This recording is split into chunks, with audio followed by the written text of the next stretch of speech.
95% din examenele pe care le-am dat nu m-am stresat. Efectiv, asta e viața. În sesiune se învață. Da, există două situații când ai emoții. Ori știi tot, ori nu știi nimic.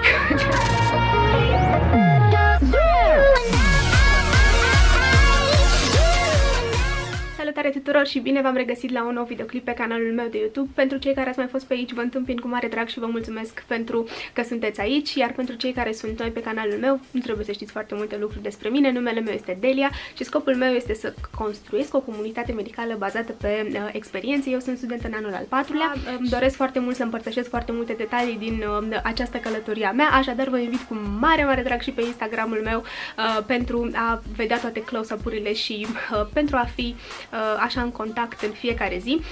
Fără să o mai lungesc prea mult, vreau să vă spun care este topica subiectului de astăzi și anume care este strategia mea în ceea ce privește învățatul și cum reușesc întotdeauna să fiu constantă, pentru că întotdeauna toată lumea mă întreabă: Delia, cum poți să fii atât de calmă? Delia, tu chiar nu ai emoții? Delia, cum de nu ți-e frică la examen niciodată? Ei bine, adevărul este cumva la mijloc și cred că mesajul pe care am să vi-l transmit astăzi o să aibă un impact foarte puternic asupra voastră. Am ales să fac chestia asta pentru că știu că urmează și sesiunea, o perioadă foarte încărcată pentru noi ca studenți la medicină și atunci cred că așa un pic de motivație și niște detalii ar putea să fac anumite persoane să înțeleagă care este de fapt procesul și că nu este mare filozofie. În primul rând vreau să vă spun că eu în aproximativ 95% din examenele pe care le-am dat nu m-am stresat. Efectiv, nu m-am stresat, am zis că bă, nu are absolut niciun sens să fac chestia asta și sau că am stat doar închis în casă, ci pur și simplu pentru că am o mentalitate diferită față de majoritatea persoanelor în ceea ce privește examenele și procesul acesta academic și atunci vreau cumva să împărtășesc cu voi toate aceste detalii pentru că sunt sigură că o să ajungă la cine trebuie la un moment dat. Vreau să trecem puțin prin topicele pe care le-am pregătit astăzi. Vreau să vă povestesc puțin despre mentalitatea mea despre examene, cum mă pregătesc practic pentru examene, care este programul meu de învățat, cum să studiez smart și eficient în același timp, câteva detalii despre time management și diferența dintre relaxare și muncă. De asemenea, vreau să vă prezint câteva metode prin care reușesc să-mi eliberez stresul și, așa ca o concluzie la final, să învățăm fiecare câte ceva. Legat de mentalitatea mea de examene, vreau să vă spun că întotdeauna, indiferent de tipul de examen, eu fac aproximativ tot ce pot, pentru că facultatea de medicină este una solicitantă și te pune continuu la muncă, efectiv, în sensul în care de-a lungul semestrului sunt tot felul de colocvii și testări și teste și așa mai departe, pentru că volumul de învățat cu siguranță este unul foarte mare și atunci trebuie să existe ceva care să te motiveze și să te pună la muncă, însă vreau să vă spun că în general, cam toate examenele sunt grele într-o anumită măsură, desigur nivelul de dificultate depinde, dar ele trebuie tratate ca și cum ar fi super grele. Știu prin prisma asta, a faptului că eu am făcut tot ce a însemnat, dacă în cazul în care, nu știu, să zic că mă întâlnesc cu ceva ce nu am întâlnit niciodată în timp ce am citit sau o noțiune care este aparte să mă surprindă, asta e viața. Gen, vreau să știu efectiv eu că am făcut tot și atunci asta este, nu le poți acoperi neapărat pe toate. Chestia asta mă ajută foarte mult să nu fac griji și să nu mă stresez pentru că știu că am făcut tot ce am putut și ce înseamnă să fac de fapt tot ce pot. Înseamnă să lucrez constant în fiecare zi, să fiu prezentă și să fac parte activă propriu-zisă, în sensul în care, nu știu, să fac în fiecare zi notițe, să-mi citesc cursul, dacă sunt, de exemplu, am făcut astăzi un curs și să mă duc după amiază, efectiv să lucrez în fiecare zi la chestia asta și știu că există foarte multe materii într-un semestru și sunt foarte diversificate și nu ai cum să fii la zi cu notițele și cu materia și cu toate chestiile astea, însă eu încerc așa să le-am puse într-o ordine și mentală, dacă vreți, în prima fază și să-mi aleg așa cam 1-2 materii pe semestru pe care să, cum să zic, să fiu așa master, adică chiar să mă pricep foarte bine, să am notițele făcute, să știu super bine. Pe restul recunosc că nu pot să le acopăr întotdeauna și prefer să le las așa în stand-by, să știu foarte clar care sunt cerințele la examen, care sunt cursurile, de unde trebuie să învăț, îmi pun toate lucrurile în ordine și atunci știu exact în sesiune de unde pornesc. Nu pornesc chiar de la zero, că poate mai citesc un pic, dar în general le am așa într-o ordine. pentru cele pentru care lucrez. De exemplu, cum a fost în semestrul acesta, am făcut super intens cardio și chiar am citit, am făcut notițe în fiecare zi, a fost super intens.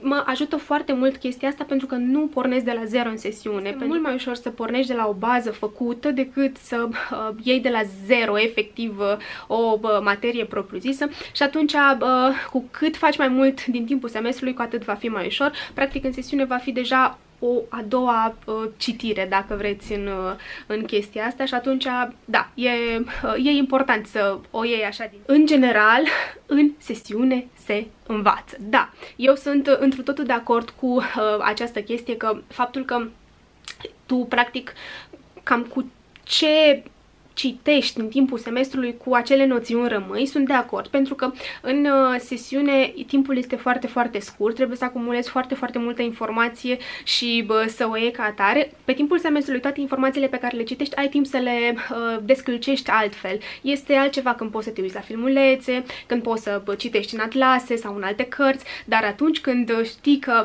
ai presiunea examenului în spate, faci cu siguranță tot ce poți. Deci, cu siguranță, pentru persoanele care, cum să zic, învață bine sub presiune, sesiunea este un timp benefic și foarte util. Dar pentru majoritatea noastră, a tuturor, restul, este foarte bine să începem din timp. Eu recunosc că sunt undeva la mijloc, depinde de materie. Dacă îmi place și dacă eu consider că trebuie să învăț din timp, atunci o să fac chestia asta. Am cam o materie pe semestru în care chiar fac asta foarte serios și pe restul prefer să le fac în sesiune, dar în sesiune chiar să învăț. Știu că această perioadă care este dedicată exclusiv examenelor este una foarte productivă propriu-zisă, adică după o sesiune chiar rămâi cu foarte multe chestii. Știu că sună foarte aiurea și de obicei ați auzit pe toți oamenii care au ieșit într-o sesiune morți, gata, nu mai vreau sesiune, nu mai vreau să văd în viața mea. Ei bine, din punctul meu de vedere, sesiunea este o perioadă foarte bună, foarte benefică,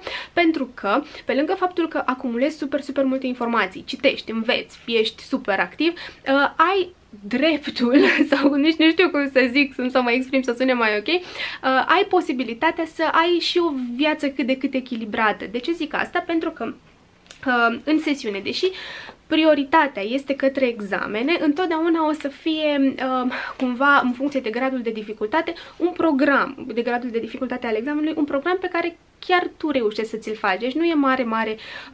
De exemplu, programul meu, atunci când țin cont de dificultatea unui examen, se împarte în general în 8 ore de învățat pe zi, 12 ore de învățat pe zi sau chiar și 14 ore de învățat pe zi. Asta, repet, depinde de dificultate și de interesul pe care îl am eu. Și în general o să pornesc așa. Asta făceam mai mult în anul 1 și 2, acum nu prea mai fac așa, dar vă povestesc imediat cum. Deci ideea e că mă trezesc undeva la 7 dimineața, de la 7-8, de pe la ora 9 încep să învăț până mergeam la bibliotecă sau până ce îmi făceam micul dejun sau chestii din astea. De la 9 până la ora 1 după amiază învăț, efectiv sunt 4 ore de efectiv de studiu intens. De obicei nu iau foarte mult pauze sau chestii din astea, dar depinde, sunt multe tehnici aici pe care fiecare le poate aplica atunci când învață. După aia de la 1 până pe la vreo 2:30-3 îmi iau o pauză de prânz, când de obicei servesc prânzul și mă mai relaxez și chestii din astea, și după aceea de la ora 3 până la ora 7 seara iarăși este o sesiune de învățat de câte 4 ore. Asta e programul de 8 ore pe zi.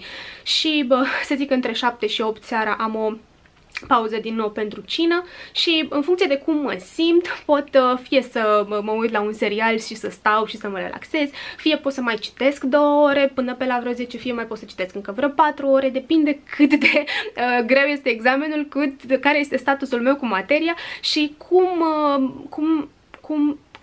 cât de aproape examenul, cât de aproape examenul. Da, deci cam asta este. E, din punctul meu de vedere, un program foarte sănătos și cerebral, în sensul în care te face să zici că, hei, eu chiar fac tot ce pot, îmi împart timpul așa cum consider eu că este mai bine și nu are cum să nu îți aducă succes chestia asta. Așa, pentru că este vorba despre rutină, care întotdeauna o să fie la fel și tu știi exact în fiecare zi exact ce ai de făcut și atunci nu poți să pierzi. ideea este că eu în prezent nu mai am acest program de lucru de la 7 dimineața să mă trezesc. Cumva așa pe măsură ce au trecut anii m-am dus un pic mai departe și un pic mai departe. Adică, nu știu să zic, că încep așa pe la vreo 10, 11 în unele zile să învăț și atunci orarul meu mi se duce cu mai multe ore până pe la vreo 2 dimineața, dar ăsta este programul meu de sesiune și asta așa îmi place mie să fac, fiecare este liber să facă ce vrea. Țin minte că fetele în anul întâi când locuiam cu ele, eram 4 în cameră și 2 eu cu o colegă învățam dimineața, efectiv ziua, și fetele celelalte 2 învățau noapte și noi când ne trezeam, ele se culcau atunci. Era super crazy, dar era o metodă, deci nu poți să ajungi. Știu că atunci eram gen, nu, Doamne, cum poți să înveți așa, gen, că așa noaptea, că nu e ok, că așa, nu contează, fiecare are propriul său ritm și atunci este diferit, dar e important să urmărești un program, pentru că asta o să mă ducă cu gândul la următorul subpunct pe care vreau să-l discut, cum să studiezi smart și eficient în același timp. Ei bine, primul lucru pe care îl fac întotdeauna în sesiune când am un examen, îmi număr numărul de zile pe care l-am între examene, adică efectiv câte zile am de învățat, îmi număr capitolele și îmi împart capitolele pe zile, efectiv. Și atunci eu știu că în acel program de 8 ore, 12 ore sau 14 ore trebuie să acopăr exact un număr de capitole, exact un număr de pagini. Și în funcție de cum mă mișc, efectiv asta fac, deci nu e mare lucru. Ideea este că ceea ce nu știe super multă lume este că chiar dacă foarte multă materie este foarte multă, adică e super stufoasă și orice subiect aduce așa super multă cunoștință și chestii, în sesiune și în general pentru toate examenele pe care le dai, cam 80% din notele tale vor reflecta undeva la 20% din materia propriu-zisă și știu că pare cumva cam ambigu ce am zis aici, însă o să-ți dau un exemplu practic. De exemplu, la anatomie am avut o listă foarte lungă de nu știu câte N subiecte pe care trebuia să le cunoaștem în cazul în care ne picau la practic. Și prin felul acesta, acele subiecte erau așa highlightau cele mai importante puncte din materie. Iar dacă tu, de exemplu, când îți faci acel program, îți pui efectiv subiectele pe care tu trebuie neapărat să le știi în programul respectiv și pe zi înaintezi și faci exact ceea ce scrie acolo, nu ai cum să ratezi. Deci nu ai cum să greșești. Cu siguranță diferențele le face modul în care ești tu, cât de profund vrei să înveți, cum ești, dar cam toată lumea trebuie să treacă de acest barem minim, să zicem. Și baremul ăsta minim cuprinde cunoștințe pe care toată lumea trebuie să le cunoască, sunt super importante și nu ai cum să mergi mai departe fără ele, de asta toată lumea, deci o să fie subiecte care apar iar, trebuie să le cunoști foarte bine. Deci ăsta e scopul meu, să acopăr toată materia efectiv în sesiune. Ceea ce fac eu este o muncă de chineț bătrân, cum le place colegilor mei să zică, pentru că de obicei petrec foarte mult timp stând pe materie, îmi place să o disec, să știu super bine unde sunt toate chestiile. Nu cred că trebuie făcut neapărat chestia asta, efectiv stick to the program. Fă-ți un program, acoperă materia și asta e cheia. Și asta e cumva introducerea către următorul subiect, acel time management sau managementul timpului pe care l-am făcut eu acolo. E super easy, deci dacă respectați programul de învățat și cumva cum să zic, știți să recuperați atunci când rămâneți descoperiți într-o parte pe niște subiecte și vă duceți următoarea zi, vă treziți mai repede sau stați mai mult sau chestii din astea și știți să acoperiți și să recuperați la timp. Extraordinar de important pentru mine, deci e super important și nu prea pot să trec peste el, este să faci diferența între relaxare și învățat propriu-zis. Există două situații aici, deci este învățat propriu-zis și relaxarea. Atunci când învățăm propriu-zis, apoi asta trebuie să facem, indiferent de situație. Nu știu, ne punem la birou, mergem la bibliotecă, ne punem toate lucrurile, începem să învățăm, să ne concentrăm, telefonul de preferabil ar fi să fie cât mai departe. Eu de obicei asta fac atunci când merg, îmi las telefonul deoparte, fără Facebook, fără Instagram, fără YouTube mai nou și atunci, da, chestia asta cântărește foarte foarte mult atunci când învățăm și atunci când, pentru că practic dacă noi facem tot atunci când suntem acolo și învățăm, când o să fie momentul în care va trebui să ne relaxăm, apoi doar asta facem, doar ne relaxăm. Găsești ușor cât de ușor poți acest echilibru și este super important că atunci când faci ce-ți place, adică să te relaxezi, trebuie să faci ceea ce îți place pe bune, adică, nu știu, să te uiți la un film sau un serial pe care îl iubești sau să fie efectiv momentul tău. Și de asta iubesc eu atât de mult sesiunea, pentru că efectiv te lasă să ai cât de multe momente vrei tu. Adică depinde foarte mult de cât de repede poți să recuperezi materia, cât de repede poți să... cât de greu este examenul, să zicem. Și, am foarte multe momente din astea în care am de ales. Repet, în funcție de dificultatea examenului, mereu prefer să stau, să citesc cât mai mult și să-mi pun timpul, dar am și momente de suprasaturație când nu mai am chef și nu mai vreau să văd nimic și atunci mă uit la un serial sau, nu știu, ies la alergat, depinde de sezon, chestii din astea. Sunt activități pe care eu le apreciez foarte mult și mă relaxează într-o totul, mă fac să uit de tot ce înseamnă sesiune. Să nu credeți că eu nu mă stresez. Să nu credeți că nu am o inimă de iepure care îmi bate adânc și puternic la examen. Să nu credeți chestia asta. Este o capcană și cine vă spune că nu există emoții, e firesc. Adică există două situații când ai emoții. Ori știi tot, ori nu știi nimic. Și atunci eu prefer așa, zic, bă, dacă am emoții, înseamnă că ori știu tot, ori nu știu nimic. Nu pot să nu știu nimic, că chiar am învățat. Nu pot să știu tot, dar o să încerc să știu tot pentru examenul ăsta. Da, nu pot să spun că eu nu mă stresez, însă eu personal știu foarte, foarte bine ceea ce pot să fac, care este dificultatea examenului, sunt așa foarte, foarte ancorată în realitate și chiar cred eu că pot să analizez destul de corect situațiile, pentru că îmi place să le pun așa pe categorii. Chestia asta e destul de grea, trebuie să o am acolo, chestia asta o găsesc așa, ce trebuie să fac, punându-le așa pe categorii, diferite cutii pe care știu super, super bine de unde să le iau, în această dezordine, dacă vreți, dar cumva, repet, să nu credeți că nu mă stresez. Am avut și examene pe care le țin minte și acum așa senzorial, efectiv, adică nu știu cum am simțit și oboseala acumulată și așa. Știu că am învățat, am avut cam 2 sau 3 examene pe care, anatomia vieții, pe care nu o să uit în viața mea la început, în anul întâi, deci te omoară, chestia aia te omoară psihic, nu poți, mori cu ea. După aia ar mai fi, am avut Physio 2 în anul 2, care la fel a fost șocant, deci maxim, și am mai avut farmacologie în anul al 3-lea, care și ala m-a rupt, adică au fost așa niște examene cu însemnătate foarte puternică pentru mine. Repet, să nu credeți că eu nu mă stresez. Sunt unele chestii când înveți de frică sau înveți că, nu știu, nu neapărat că îți place, deci nu e întotdeauna că e ceea ce îți place și asta s-ar putea să-ți dea un stres, să zic așa, adică sunt niște lucruri care nu întotdeauna depind de tine. Este bine să ne antrenăm să fim așa, adică nu să ne antrenăm să fim stresați, să ne antrenăm să fim cât mai puțin stresați, cât mai cerebrali, cât mai să te gândești, băi frate, eu dacă fac chestiile astea o să fiu ok, o să fie bine, nu o să se întâmple nu știu ce la examen. Și niciodată să nu credeți în gossip și tot felul de rumors și mai știu eu ce, nu există. Voi mergeți întotdeauna pe ceea ce puteți voi, ceea ce știți voi și atunci totul o să fie foarte, foarte bine, pentru că e un moment în care trebuie să dai seama că nu înveți neapărat pentru sesiune, ci înveți pentru tine și pentru capacitatea ta de a fi un medic bun, cât mai bun și nu vreau să... Asta e o altă discuție, că acele noțiuni reflectă cât de bine știm să practicăm medicina. Nu, sunt două chestii diferite, dar așa, în ceea ce privește examenul, cred că fiecare are prioritățile sale și își dorește ceva anume, să zicem. Deci, în concluzie, să nu ne lăsăm stresați, chiar dacă este foarte ușor să fim copleșiți de materie, de chestii din astea.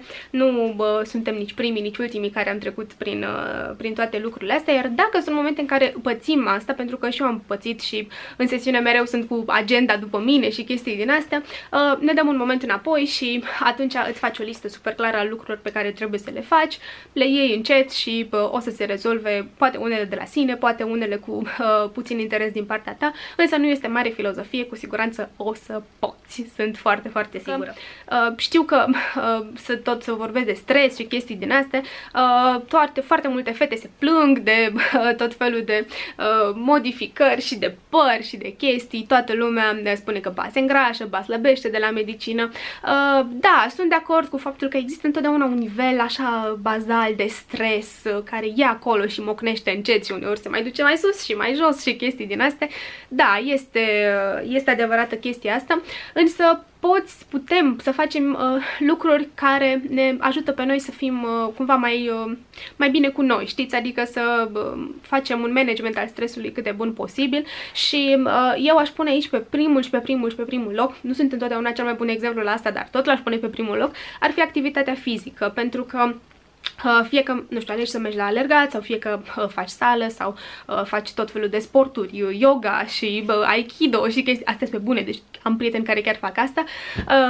Chestia asta ajută foarte mult să îți eliberezi stresul și te face să te simți mai bine. Bineînțeles că poți să faci și alte lucruri, nu știu, să te uiți la seriale, să te joci pe PlayStation, să mergi cu bicicleta, mă rog, tot felul de chestii, dar să fii sigur că astea o să te ajute. Să zic, nu le faci neapărat pentru că trebuie, sunt lucruri pe care le faci pentru că tânjești după ele, știi? Adică e așa ca un drog, parcă, nu știu, te face să vrei să fii acolo și după ce faci asta, bineînțeles că o să te întorci, o să fii mult mai motivat, mult mai dispus să pui acolo munca și totul să fie ok. Rând, toate chestiile pe care le-am spus, eu am reușit de-a lungul facultății până în momentul de față să am stres puțin, chiar spre 0 în unele examene și da, nu ai cum, repet, să nu simți acea emoție și cred că din punctul meu de vedere că sunt niște emoții constructive. De examene, acestea sunt strategiile pe care le folosesc pentru a-mi doza efortul și munca și desigur am mai spus și în alte videoclipuri că motivația, pofta vine mâncând, motivația vine muncind. Dacă nu reușești să faci toate chestiile astea, nu-ți face nicio problemă, nu înseamnă că ești în vreun fel sau chestii din astea, se mai întâmplă și este normal pentru toată lumea. Un moment, poate momentele de genul acesta au nevoie de liniște și să te deconectezi puțin și atunci poți să începi de la zero, Dacă nu reușești să faci toate aceste chestii, asta nu înseamnă că este ceva neregulă cu tine, vezi și tu ce poți schimba, dacă ți-au plăcut și crezi că te ajută lucrurile pe care le-ai făcut, atunci continuă să le faci pentru că înseamnă că ești pe drumul cel. În concluzie, aș vrea să aduc un lucru foarte, foarte important, acest major key pe care îl consider super important, că da, poate există unele momente în care studiatul trebuie să fie pe primul loc, însă cu siguranță nu asta este cheia. Cheia este să găsești echilibrul dintre studiat și o viață fericită, mă rog, cât de cât fericită, să faci tot felul de lucruri care să compenseze toată munca pe care o depui tu într-o anumită direcție, pentru că doar lucrurile astea o să te ajute, nu poți să dai randament atunci când nu ești nu fericit neapărat, dar poate liniștit și atunci chestiile astea sunt foarte, foarte importante pentru mine și sper și pentru voi. Cam acestea au fost lucrurile pe care am vrut să le discutăm în cadrul videoclipului de astăzi. Sper tare mult că v-a plăcut, nu uitați să vă abonați și să-mi dați un like și să fiți pe aproape când mai postez videoclipuri de genul acesta și de altele. Vă mulțumesc că v-ați uitat și vă pup, vă doresc spor la învățat, cred? Da, spor la învățat. Vă pup, pa, pa!